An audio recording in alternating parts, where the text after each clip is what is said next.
Hello and welcome back to the Doctor Who Marathon. I'm your host McEdam, and today we're going to be talking about the entirety of Series 13 of the revived era of Doctor Who, Flux, with Chris Chibnall as the showrunner, but with various other writers and directors who, because essentially at this time I have no internet and I also am in a tight schedule, so I haven't actually written notes on who's the writers and the directors for each particular episode, but you do have your guest writers and all that, but the main story, the main bulk of it is written by Chris Chibnall. Now this series had a huge issues behind the scenes, as this is one of the first stories that was fully produced under COVID-19 and the huge restriction it put upon, and the media industry, especially ones like the BBC, were hit hard in terms of financial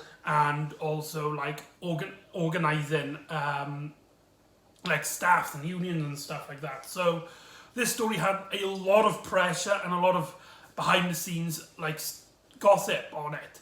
To try and reduce some of the pressure, this season was cut down to be 6 episodes long.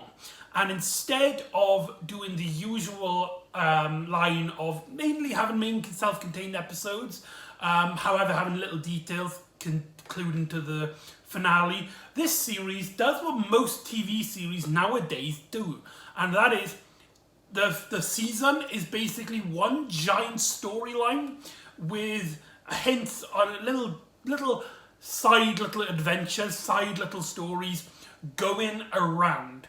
Because we are actually talking about 6 episodes today, I won't be going a deep delve into every single episode, because we will be here for the end of time, and as I stated, we are on a tight schedule, and I was really debating on how to tackle this story, because a few episodes, especially episodes 1, 3, 5 and 6, were the episodes which mainly tackled with the main theme, the main storylines, the multiple storylines that are tackled with this series. However, episode 2 and episode 4, they are stories which do tie into the overarching storyline and do have subplots in those episodes which are heavily tied to the rest of the story arc.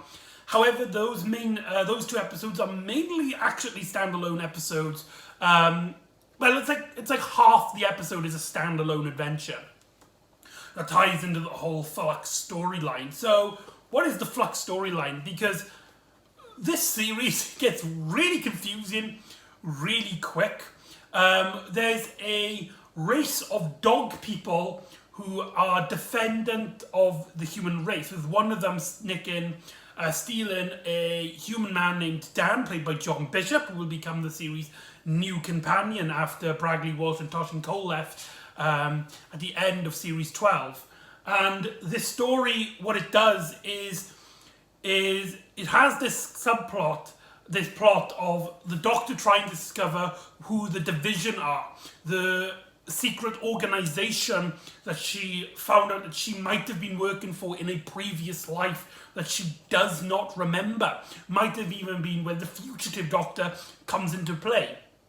A organization that you don't leave, and it seems to get much more bigger. Whilst this is going on, the Doctor gets premonitions of a baddie known as the Swarm and his mistress or his sister, Azara, I believe her name is. And she unable to also have this beast of a man called what's it called?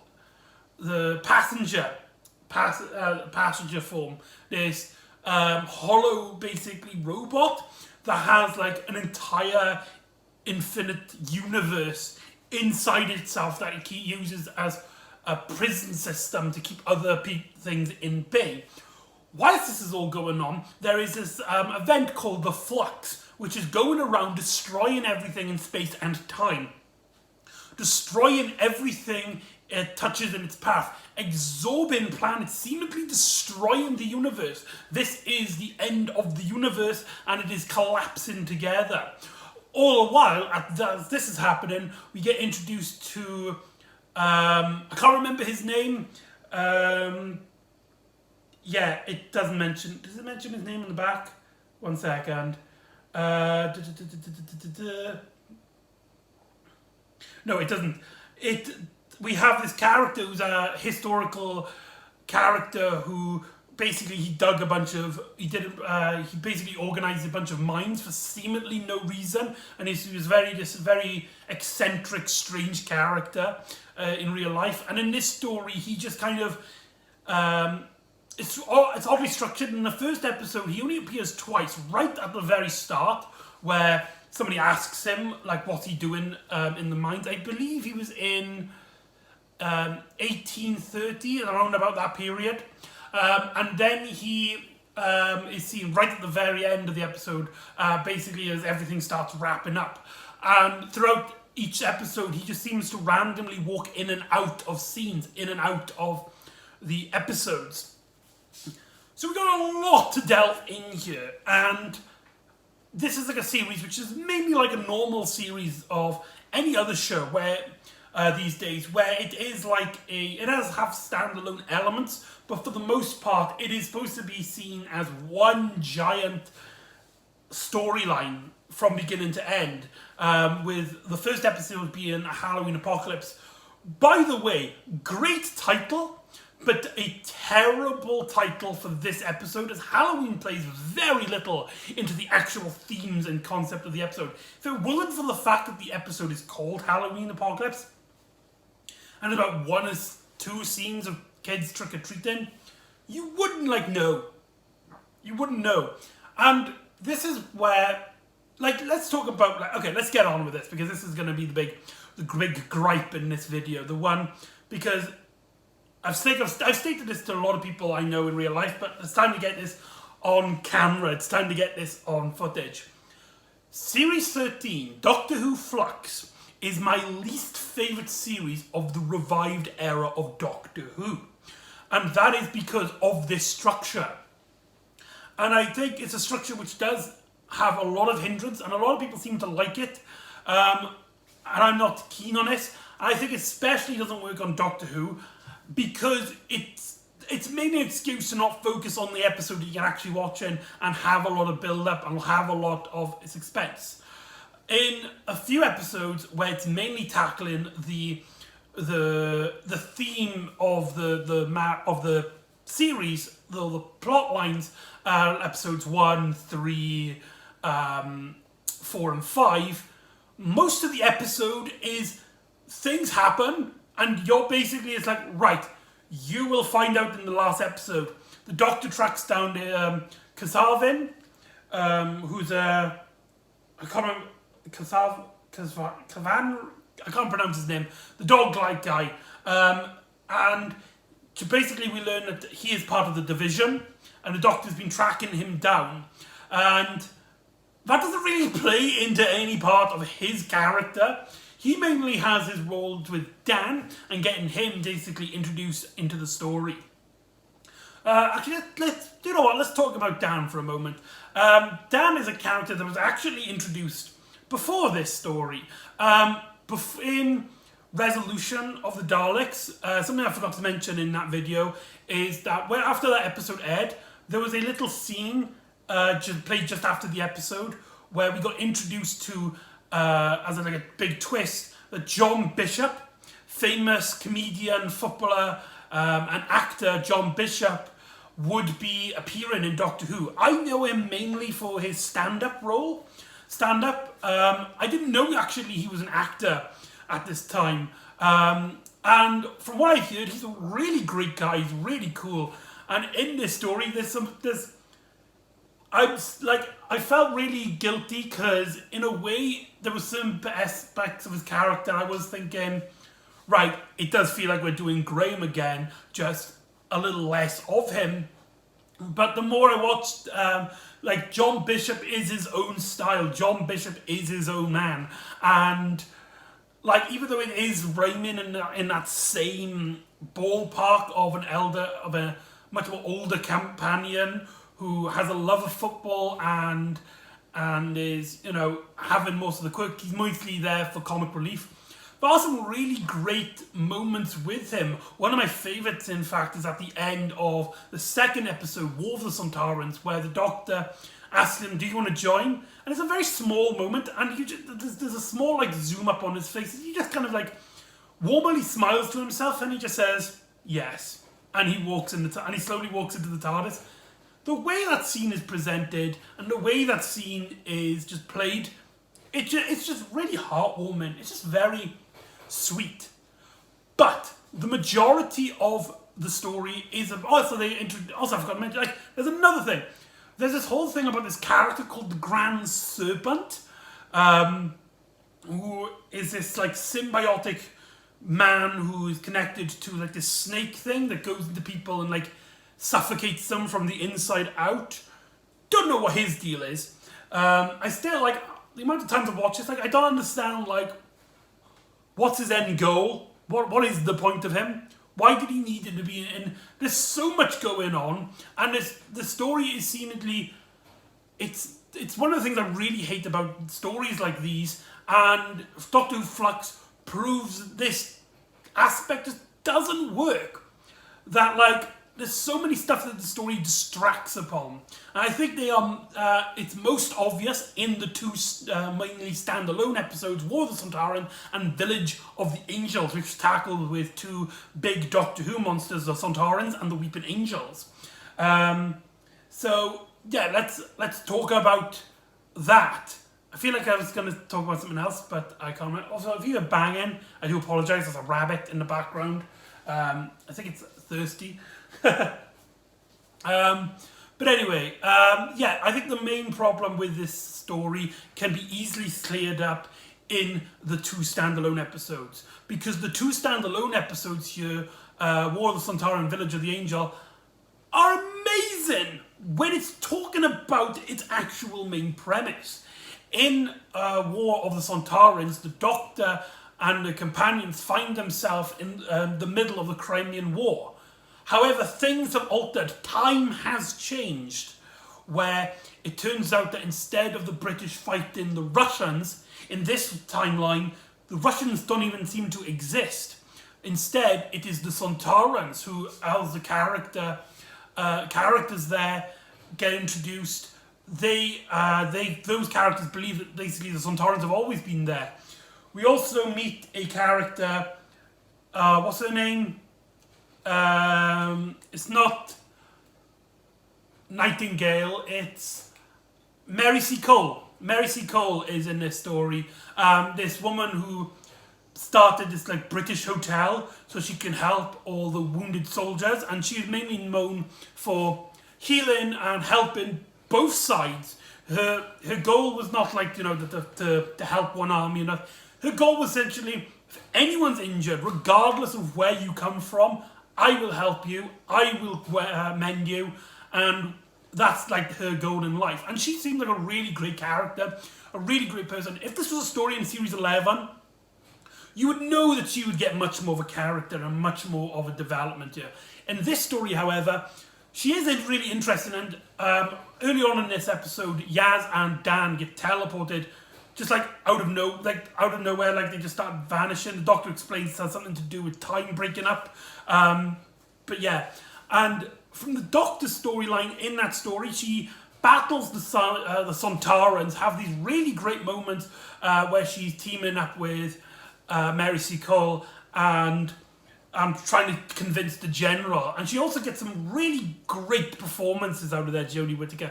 Great scenes, especially when she first confronts the Sontaran, who is an injured one that Mary C. Cole has taken under her wing and is looking after, but it doesn't want to be like looked after and consider it a sign of weakness. So the Doctor tricks it into right, give up your evocation, tell your commander that we seek a parley, and I'll tell you the location of the Doctor. Of course, the Sontaran doesn't know that she is the Doctor. And, that's all really good. There's another great moment where she meets up with the commander and he takes off the helmet and he's like, oh, put it back on. There's also a really great moment where she asks him, why did you pick the Crimean War? And it's a great place, lots of bloodshed, a lot of pointless murder. Also, I wanted to ride a horse. And the way he says it, the actor in it who, I can't remember his name, but he does a really fantastic job here and is really a defining feature. The Sontarans here also have a new design, very more reminiscent of their classic appearance compared to the one that was usually used in the 2005 run of the series. However, they, like, before going into the story, a lot of fans were like worried because some fans actually wanted a more serious Sontarans. They don't want jokey Sontarans like the revived era. But then other fans, I think it was literally split down the middle, where it was like, I want the Sontarans to be the silly, quirky ones. I don't want them to be taken seriously. They're silly potato people, for crying out loud. I want more Drax. And it is kind of funny how, like, these two sides of the fan base argued and bickered with each other, and like they were complete opposites. However, this story actually gets a really great balance of both the serious side and the comedic side, and also the Sontarans are a massive threat. In Dan's plotline, he gets transported back to modern day Earth. However, the Sontarans have taken over the Earth after the dog people have made a giant like shield around the planet, and they've gotten in and they've basically have taken over the Earth. And at one point, Dan tries to like sneak it around in their headquarters essentially, and they have a bunch of people who they're about to execute. As the general in that scene is just like, if you've got any last words, this would be a perfect time to keep it to yourself. Men, fire! And they absolutely just obliterate these innocent people. Like, that's both funny and also classic general Cybermen, classic Sontarans. That's so well, I love that scene. It's so funny, it's so great. There's also a scene in which that Sontaran that the Doctor released earlier, he's just like, I'm sorry, I'm disgraced. Please beg me mercy. As his general's just like, yes, I will beg you mercy. I'll give you mercy of a quick death. And he shoots him, and the other Sontaran seems to be okay with it. Loads of great moments, loads of great scenes. Like, if it was a standalone episode, it would have been perfect. If this story was in Series 11, it would have been perfect. However, we've got the whole Flux thing in the motion. The Doctor, though interested in what's happening with the Sontarans and happening with what's happening in this situation, isn't really focused on this. A great example is after her companions disappear, she goes straight to the TARDIS because she's worried about the whole Flux and the time thing, not really considering about the Sontarans at this point. The Sontarans are basically just an obstacle to get out of the way. Also, Yaz goes into the Temple of Atropos on the planet Time. And this is where we get this massive Flux event, and she meets up with a character called Venda, played by Andrew what's his name? Very famous. Jacob Anderson, that's the one. He's basically like this new companion of sorts, where he's abandoned. Also, there's another plot line I forgot to mention. There's these two characters who are separated. One of them tried to tell his general about the plans of the Grand Serpent, but he was like discommissioned because this Grand Serpent basically owns everything at this point. And it's just like, and then we also get this other character who's running away from the Flux event, and she's just trying to survive. Like, there's just so much going on. So that's happening at the same time as this episode's happening, as well as Yaz having this plot line where she learns about this race called the Morax trying to keep space and time stable, space and time, as these creatures, Swarm and Azora, I think her name's Azora, they're called the Ravengers. They basically infect and they kill two of the Morax and put Yaz and Veda in their place. And, like, they're okay scenes to build up with the storyline, but the Sontaran stuff is so good that it just, all it does is distract. And it's only there to go, hey, this will be important next time. And it's like, it's so frustrating. It really frustrates me. Another example is with Village of the Angel, which personally is my favourite. Something else that I forgot to mention as well is that in this series there's a lot of horror elements. There's a lot of scary moments, like there's a scene at the first episode with the angel. By the way, in the first episode, there's another thing. I'm 20 minutes into this video, and there's another thing from just the first episode that teases up for later episodes. There's a character called Claire Brown who recognizes the Doctor and Yaz, and she gets taken away by an angel. That scene with the angel is so well executed and so well directed. Also, Dan has this girlfriend who, for some reason, the Ravagers take her and put her into the passenger form, and she gets trapped there. I don't know what she had to do with anything.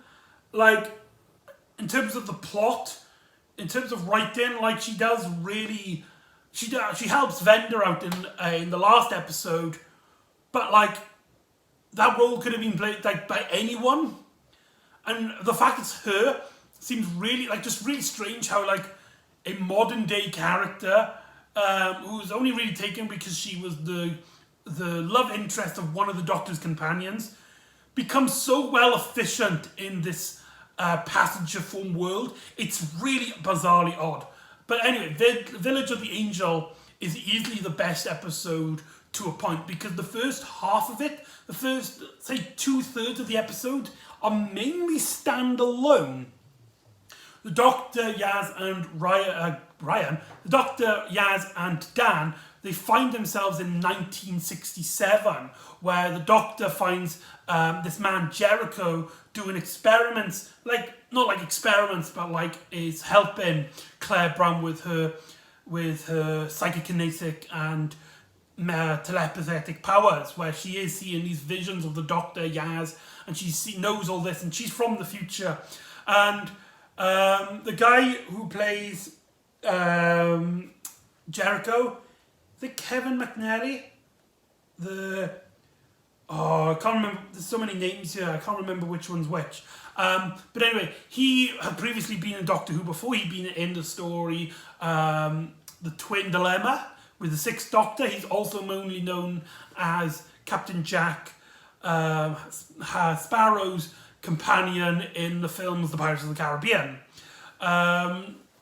And he's so great here, he's so well handled, and you really get a feel for this character. There's loads of little hints about his relationship to him fighting during the war, as well as he has this scientific interest, this scientific curiosity, but it doesn't come in the vein and out of the disinterest of other people.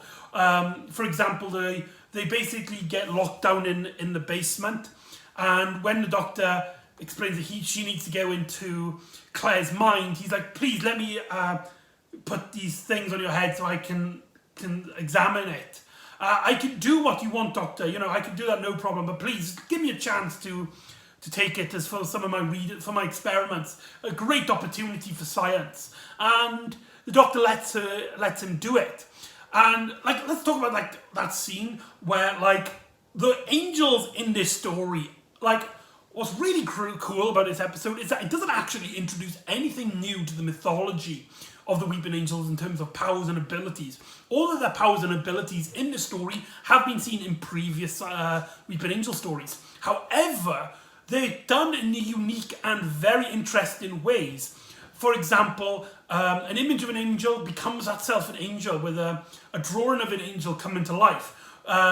The image comes out, the Doctor takes the paper, scrambles it, and puts it into a fire, only for the angel to not only still be there, but it's burning into flames. It's essentially more dangerous now, because now it's flammable, and it's dangerous, as well as a TV. They've got a TV of an angel, an image of itself becomes itself an angel, and it also reflects on the where it comes out of the TV, and Jericho just smashes it. Really cool scene. By the way, the Weeping Angels also appear in previous episodes in Flux. They appear as well in episode 3, where it's following Yaz for some reason, and those scenes distract from that particular episode. But it's very strange. It's all just muggled and cluttered together.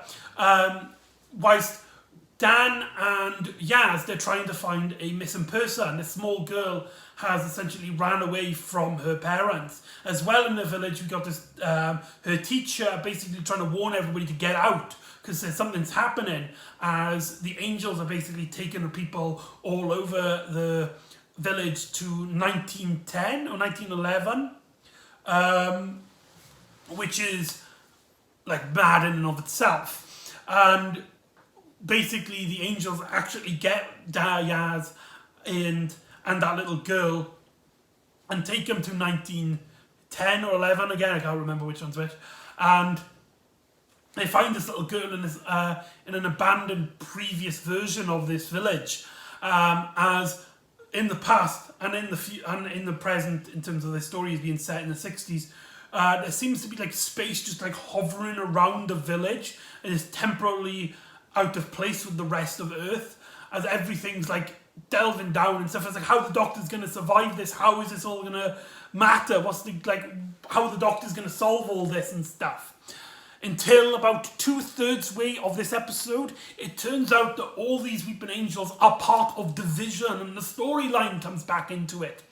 And so far, and at the end of the story, we do get some really good wrap-ups to this particular story, where Jericho actually finds himself getting trapped by an angel. By the way, that scene where the Doctor, Claire, and Jericho go in the tunnel, and there's a bunch of angels. What a terrific scene in terms of directing. The writer, the other writer in that episode is, what's her name? Maxine Anderson, the woman who also previously wrote The Haunting of Valle Diodati. In this episode, she also wrote it with Chris Chibnall. You can feel those horror elements. What a great writer. Her two writing credits are both horror-themed elements, tackling classic Doctor Who monsters. Weeping Angels are classic in the sense that they're iconic. Two iconic monsters then. And she does a great job here, and it's clearly that it's Chris Chibnall's element is the whole Division, tying it in back into the plot line. So how does the Doctor, in this small, seemingly self-contained episode away from the Flux storyline, suddenly just like have everything? How does she get out of it? Well, she doesn't. The cliffhanger of that is actually probably one of the best cliffhangers of the series. This story has some really great cliffhangers, by the way. The ending of part 1, where everything starts wrapping up and the Flux comes into the TARDIS, iconic. And this episode's cliffhanger is so iconic, where the Doctor transforms into a Weeping Angel. Brilliant, absolutely brilliant. But the end goal of that is that they just take him to the Division and takes her to meet this woman. This woman previously appeared in episode 3 of Flux. And this woman is so stupid. She basically introduces herself to the Doctor. It's like, this is Division. This is where the Flux originated. And Doctor, whatever you do, don't find this place. Whatever you do, don't go looking for it. Don't go looking for me. Whatever you do, just stay out of this way and just let the universe be destroyed. The Weeping Angels, which we learn are part of Division, take the Doctor to this woman, seemingly out of her request. She is the leader, and she's like, you wouldn't be told to stay out, and I'm not trying to find this place. Woman, you brought the Doctor here! And there's a lot of stuff like that, where it's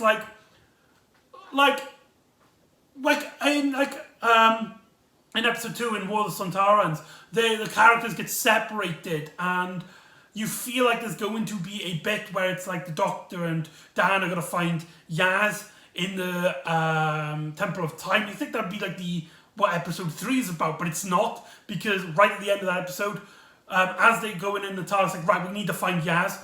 The TARDIS is taken away and is taken straight to where Yaz is.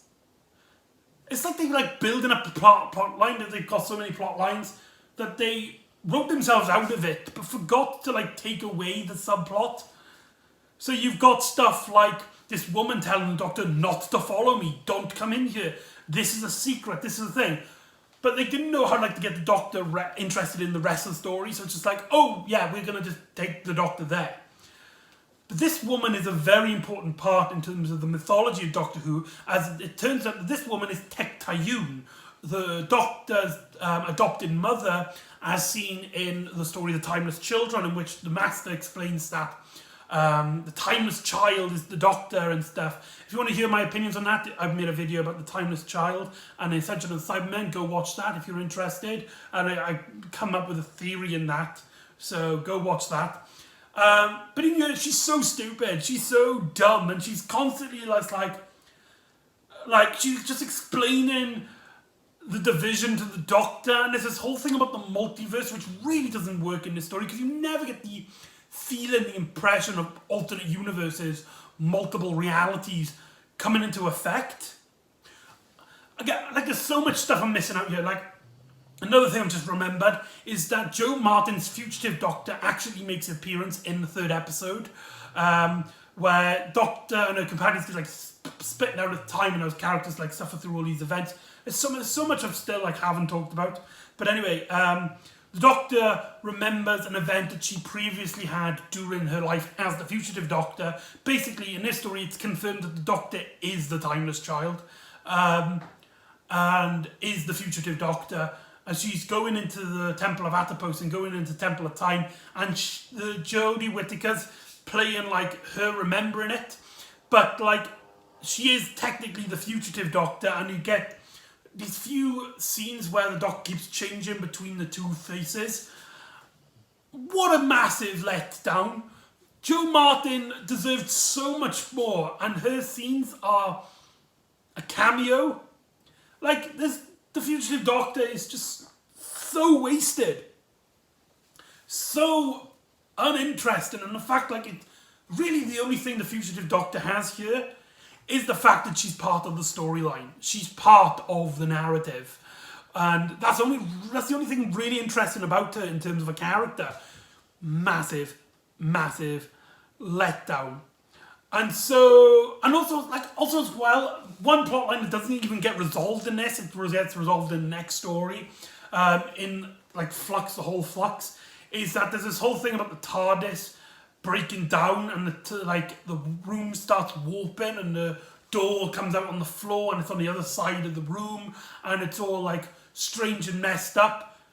Like, really cool idea, really cool scenes, really cool directed moments out of it, but like, it has nothing to do with the Flux, which is already cluttered as hell. Why have you done this?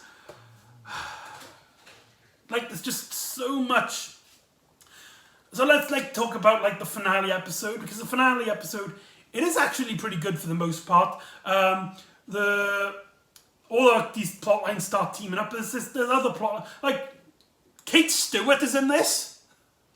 She appears in episode 5, and she basically we basically also see the history of UNIT. We get a small little voice cameo from the late great Nicholas Courtney as the Brigadiers. We get a sound clip, I believe it's from Terror of the Autons, or Spearheads from Space. I believe it's from one of those two stories. Could also be in Mind of Evil, where like you just, as the unit is being formed, you hear like his voice in the background as our characters are just like, oh, he's a young general, he's got a big voice, but he knows how to get his soldiers and work. It's like, that was really cool, really sweet, I will admit.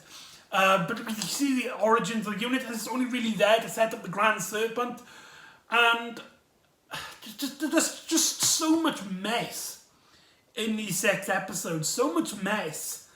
So I'm running out of time on it. I can see the video going, telling me, right, you got to wrap this up. So I'm not going to. I'm going to just leave it there. There's so much to talk about. Like the Sontarans, they have this plan. The Doctor stops them, but then she also gets to the 2 Ravengers, who free the creature of time, who takes the form first of Swarm, but then as the Doctor after he kills them. And essentially, all this is leading up to all the stuff of the Flux, all the stuff about the Ravagers in the story. is just a massive tease. It just leads up to a massive tease where it's like, yours time to end, and this time no regenerations will help you, as you will obey your masters. We're doing this again. We're doing the whole Doctor You Are Dying storyline. We did it with Series 4, the specials with the specials. We've done it with Series 5. We've done it with Series 6. I don't think Series 8 did it. Series 9 did it. Series 10.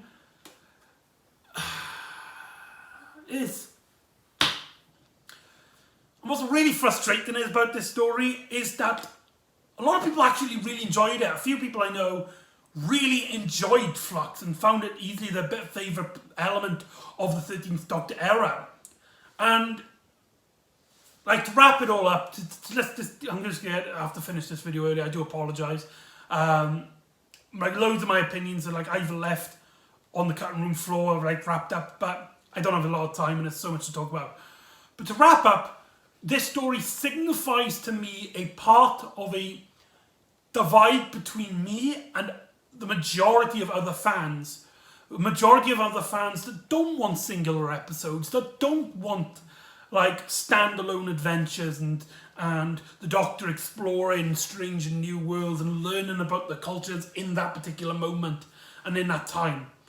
People just want the big, like the first episode, the few episodes to tease something for the finale episode and it to be a big, grand, like thing, and it's something I'm not interested in. And it's like, I don't want to like criticize other people's opinions, but I did get the feeling that a lot of people just like this story because it did that element.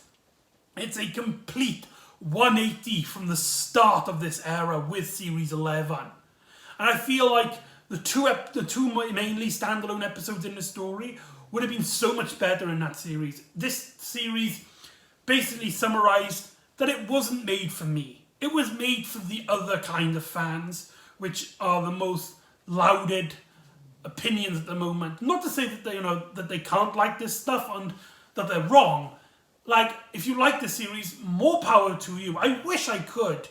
But overall, this 6-part adventure, to me, was a massive letdown. And signifies an era, a time of the series where I was just losing interest. Unlike, Series 11 was a breath of fresh air. This just felt like I was breathing in really old, really, dull air. That was a terrible metaphor. However, War of the Sontarans and Village of the Angels is really good, so watch it for them. But it's a really great directing. I do understand as well this story was made during a pandemic, and I can't really blame the actors, writers and directors in these stories. They were working in a very harsh environment for them, and there were so many circumstances that really hindered the story from being what the creative team would want it to be. But my issues are mainly to do with facts, which I think have less to do with COVID and more to do with fans' reaction and how the show anyway acts towards them fans and listens to a particular kind of fans which I disagree with. So yeah, there's so much to talk about, so much, just so much. But I think overall, I think Flux was a massive letdown. So anyway, that's Flux. I might do another video later down the line, if I remember, because this video was poorly done, and I will admit that there's so much opinions that are left on the cutting room floor, so much stuff that I wanted to talk about, but I couldn't. Highly apologise, I do apologise. And this video has turned out terribly. But I was like the creative team behind this, I was on a tough deadline, and circumstances prevented me from talking about this story in depth as much as I wanted to. But anyway, so that's Flux. So join me next time when the Doctor and the TARDIS team, now with Dan included, find themselves in a Groundhog Day episode where they find themselves on in a warehouse that's caught in a time loop with a bunch of one of the Doctor's greatest foes. So join me next time for the Eve of the Daleks, and I'll see you next time on the Doctor Who Marathon. Ta-ra!